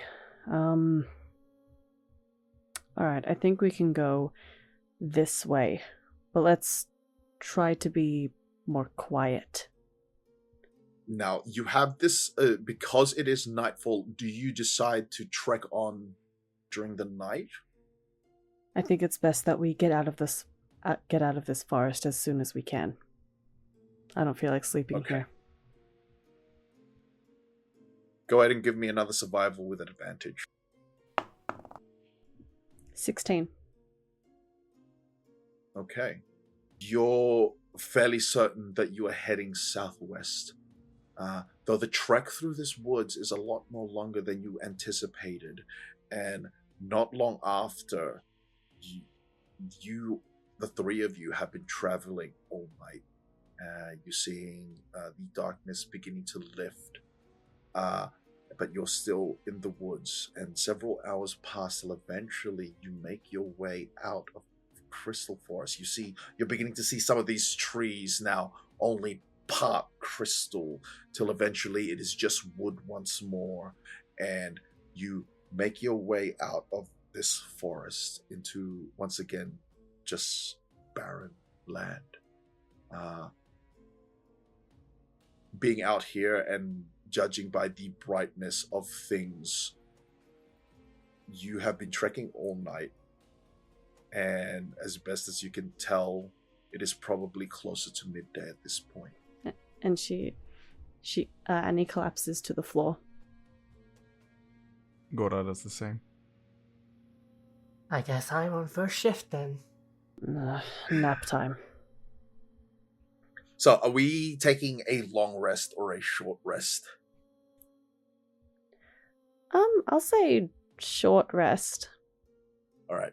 So the four of you go ahead and take a short rest. As the sound returns once more while taking your short rest, the barren lands before you is as empty as it was. You can see old faded roads off the distance that has not been used in almost 100 years. You can see a few trees here and there, but not as thick as the forest behind you. You see now, you look upon your compass, Annie, and you see that the the pin of the compass itself has settled, and it is pointing at the and you now align yourself towards southwest. Okay, we're going the right way. So you now have your bearing of southwest, and with the barren lands before you, you begin to continue your trek. As you continue your trek, I'm going to take your last survival check, which was 16. It was a 16. All right. Go ahead and just roll me a d8, please. 1d8. That's a 3. Okay. So, as you travel along once more, you're once again greeted with that same magical weight and an intensity all around you. And go ahead and everybody give me a Constitution saving throw. So that's a 3. Mm-hmm. 14 for Gorda. 15 for Rainer. Okay. Sorry. I am going to go ahead and roll. Sorry, that's actually a 7. Sorry. Okay. With this magical intensity that you're all feeling, Annie, you're feeling very warm inside. Once again, it's almost as if like you're back close to that crystal previously. And with this intensity, you feel your stomach churn, but not to the point of expelling vomit. You see Gimbal as well, almost down on his knees, and he's having great difficulty of continuing on. So I want you to go ahead and add a level of exhaustion on yourself, Annie. God damn it, again? It's most certainly again. So you continue on. Yep. We're gonna die from exhaustion. Yeah. Eventually, another few hours have passed, and the weight of this area, the magic in this area is now dispelled. Well, not dispelled, but removed from you, and you don't feel that intensity again. And you continue to trek closer to nightfall, and not too far ahead on your eye line, up ahead, southwest, you're now beginning to see buildings. Some of them tall, almost several stories high. And as you're moving closer, you see flecks of gold more prominent on the ground, the trees and blades of grass all gold. And as you're approaching ever closer, you see now the brilliance of the buildings, and you see them all golden as it shines on your eyes. And that's where we're going to end. Oh. Okay, alright. Oh. Is this Raina's heaven? Or is this his Golden. hell? It's got We're all gonna that dollar die signs in from the cancer. eyes. Cha-ching! Oh my goodness. What a trick. I like that. I hope you guys had fun. I hope I'm terrified. Uh-huh. Very. Hope that everybody listening enjoyed. Not so intense, but still intense. Quite What do heavy. you mean not intense? This is where we We're find all out. tired, Larry. Sir, it's you're making us all exhausted. Either we're gonna die from exhaustion or die from cancer. It's gonna be the most anticlimactic end to an episode ever. We see the Golden City and we just die. Well, we made it. Well, we can talk about it later. Let's just go ahead and give our goodbyes to everybody. I hope everybody has enjoyed. Thank you for listening. So say goodbye, everyone. Bye. Gotcha. Bye. Good night, Mrs. Akmonic, wherever you are. Who? And welcome back to Table Talk, where we discuss the session, wind down, and talk about all the little things that have occurred on that last episode. How are you all feeling? Scared. Worried. Like I should plan out my will. Mhm. I mean, does Godard really have anything to his name? Wow. Wow, I can't believe That's a low blow. You know what? I think Annie's going to cock it before he does, so... You don't know that. No, that is true. Actually, I do know that. I've seen your cancer. Hey, unless... Shit, I dropped it. Unless Annie gets an official diagnosis, she does not have cancer. She just has arthritis. Just magical arthritis. Yep. Oh, jeez. So that was, I guess it was fairly heavy. Look, the whole exhaustion thing, it just so happens that on the random events thing, it rolled twice. Mhm. The heavy magic in the air thing, and so that was what was sapping you guys. And because it was rolled twice, I was just like, oh well, I have to do it again. You guys get another level of exhaustion. How dare you? Okay. I was looking at the rolls. I'm like, no way do we just roll pretty much the exact same numbers back to back, Mm-hmm. like Raina and I. Mhm. 15 So- and 16, 15 and 16. What? Highlights. What are our highlights? What None. You gave us cancer. Yep, for real. You all knew that coming in here. You knew of the magical sickness. We thought I that think- was a hoax. I think for me, it would be Gorda crashing out over everyone else having prestidigitation. Yeah, that's good. That's so good. That was great. That was so funny to me. Even Gimbal could do prestidigitation. Suck shit, I'm Gorda. pretty sure I could have taken that cantrip too, Mhm. and I decided not to. And that's the funniest thing. Everyone has it but him. I love the credit. You could have done this the whole time. It's like on the trek, and he's like, "Do you want Yeah. some?" And I'm like, "Nah, I'm good." And then he's like, "What?" Yeah. And then the campfire That as was well. perfect. Mm-hmm. The And timing. then the Yes. campfire thing as well. Like, man, that fucking cantrip is just... I've hated it because of how versatile it is. Like, there are other cantrips for all the things that it does. It is wild. Out of just, like, a statement, I never take that cantrip. Oh my Wow, God. it's my favorite spell. It is absolutely my favorite spell. It's so good. It's got way too much versatility when there are other cantrips which are just pushed to the side because it does all of their jobs. Apart from the cleaning thing. The cleaning thing is its unique thing.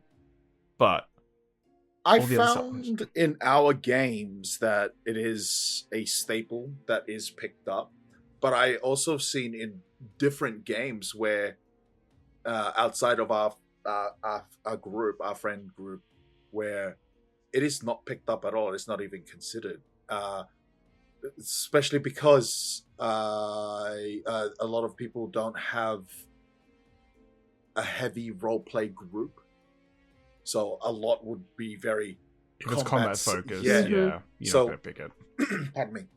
You don't see it picked up quite often, but I absolutely adore that spell. I love just turning lights on and off and that sort of stuff, or like little sensory, like blow magical notes, like sort of thing. It's such a fun spell for me, like in a role play perspective. Like you just do so much with it. That and thaumaturgy, I think, are two great spells in terms of for roleplay. Like thaumaturgy, where you could use like booming voice, Mhm. essentially increasing the volume of your voice and speak, kind of like Gandalf when Bilbo Baggins, where he says that, where I'm not trying to take your ring or whatever it was. I love how specific thaumaturgy is though, because it's like you can make your eyes glow and you can unlock doors and like make them flash and boom your voice. Like it's such like a unique thing of just this is when you just want to yell into a room. Like thaumaturgy, bust that open. Thaumaturgy, increase my voice. And make all the doors go boom boom boom boom boom. Like I liked the Crystal Forest. yeah. Yeah, the Crystal Forest like- is so good. It was pretty brief, but I do like that. I thought that was a really cool thing. It's just like, yeah, you make noise, everything starts vibrating, then like explodes. Mm-hmm. I like how you guys got lost. Yeah, guys, you're welcome. Annie, your survival. What was that? What was happening? This She pulled an all-nighter and she got very tired, okay? Leave her alone. You know what? Fair. That advantage, what did you roll on that advantage? You rolled Ooh. a 2. 1 and a 3, I think it was. But yeah, but because it was -1, you had to... -2. Yeah. I did also like the whole research thing with Raynor. Yeah, that was Like, really good. trying to piece together and how it's connected to this place that you're supposed to... Well, you Nerd. don't know if this is the place that you're supposed to go, but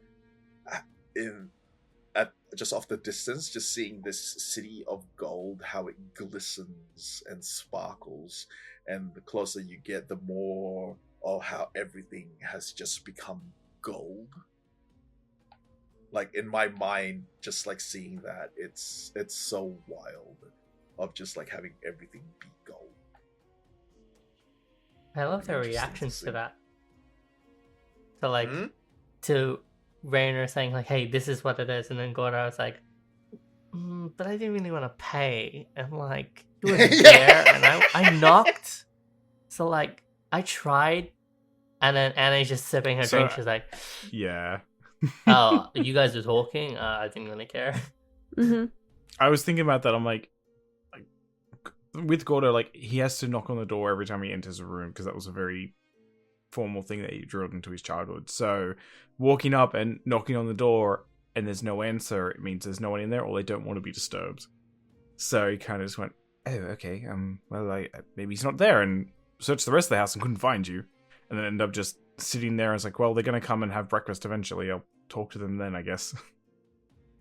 Because it's almost like a pocket dimension. Whatever's happening outside there isn't present in the library itself. I am hoping one day one of you get lost in the house. Why are you hoping for that? Thanks. Because it'll be fun. Fun for you, maybe. You narcissist. I'm kidding. Not narcissist, more of a sadist, if anything. That's it. That was the word. Still can't remember that NPC's name. Hamlet. Hamlet. I just kept forgetting it. I was like, "Yes, Hamlet." It's funny because Larry was even saying like Shakespearean, Yeah. like it's like Shakespearean. It's like very. So Hamlet Good old is also another name for a very small village. Yes. Right? And Hamlet also means home. And Hamlet is the house. So Yes, the name is jeez. very fitting. On the nose. So yes. Spectre. I'm excited to see... Yeah, I know you do. I'm very excited to see where this is going to take you guys next episode. Oh, I'm so looking forward to playing this out. Raynor Oh, with this his is going to city of be gold. very interesting. Yeah, you have the golden city there, and like, what the fuck is in there? Mm-hmm. Well, gold! Just Well, gold? Yes, Yeah. but just gold. What about diamonds or silver or bronze or copper? No, just gold. Or a devil? Who's Mm. who's making philosopher's stones out here? What's happening? Ayo. Good reference. And Good reference. It was... I appreciate you trying to find research on that, on any reference to City of Gold and the figure in Raynor's dream, and you trying to find a connection there.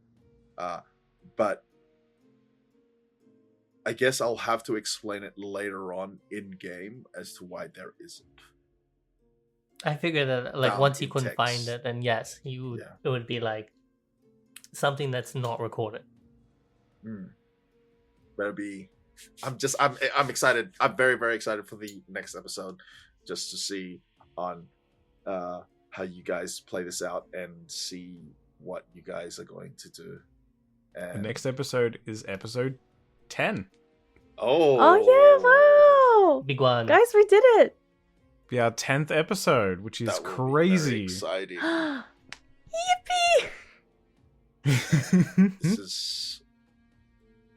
This is episode 9. Okay. Yes. Mhm. All right. Cool. Do we have any other comments or anything else that anybody wants to say in regards to the session?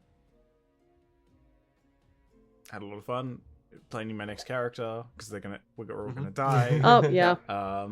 And looking to redo this all over again, going back here because they're just gonna keep sending more and more people here. That's right. We're going back to the prison. 3 new prisoners.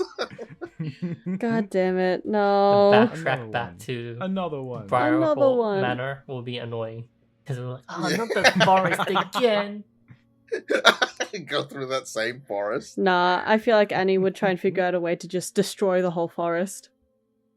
All in I one consider go it from too. like... I was like, Yeah. shatter. I have shatter. We'll just make it blow up. Oh Yeah, my Annie does goodness. too. Annie also had shadow I- prepared. Oh my god! What? I kind of wish you guys did cast Shatter in that forest. I don't. We were in it. Yeah. God, God, it's just that like, everyone oh is my God. prestidigitation and shadow. So, with those sharpnels, it was a 2d4 damage. Mm. If you guys... Are you saying shrapnel? How am I saying it? Sharpnels. What am I Just saying mispronouncing sharpnel. this time? You're saying sharpnels. What is the correct pronunciation? Shrapnels. Okay, you can't correct me because English is my second language. So fuck you said it during the session. I was like, is he just doing a D&D twist? Is that what he's saying? There's sharp needles. Is that what he's saying? I'm not listening to you. I don't speak English. You never do. That's why we're divorced. Yeah. Hey, yo, that is a heavy law that nobody needs to know about. And that's where we're going to say goodbye. Goodbye, everybody. Bye. Bye-bye. Put comments. Good night, this is Aquatic. Yes. Comments.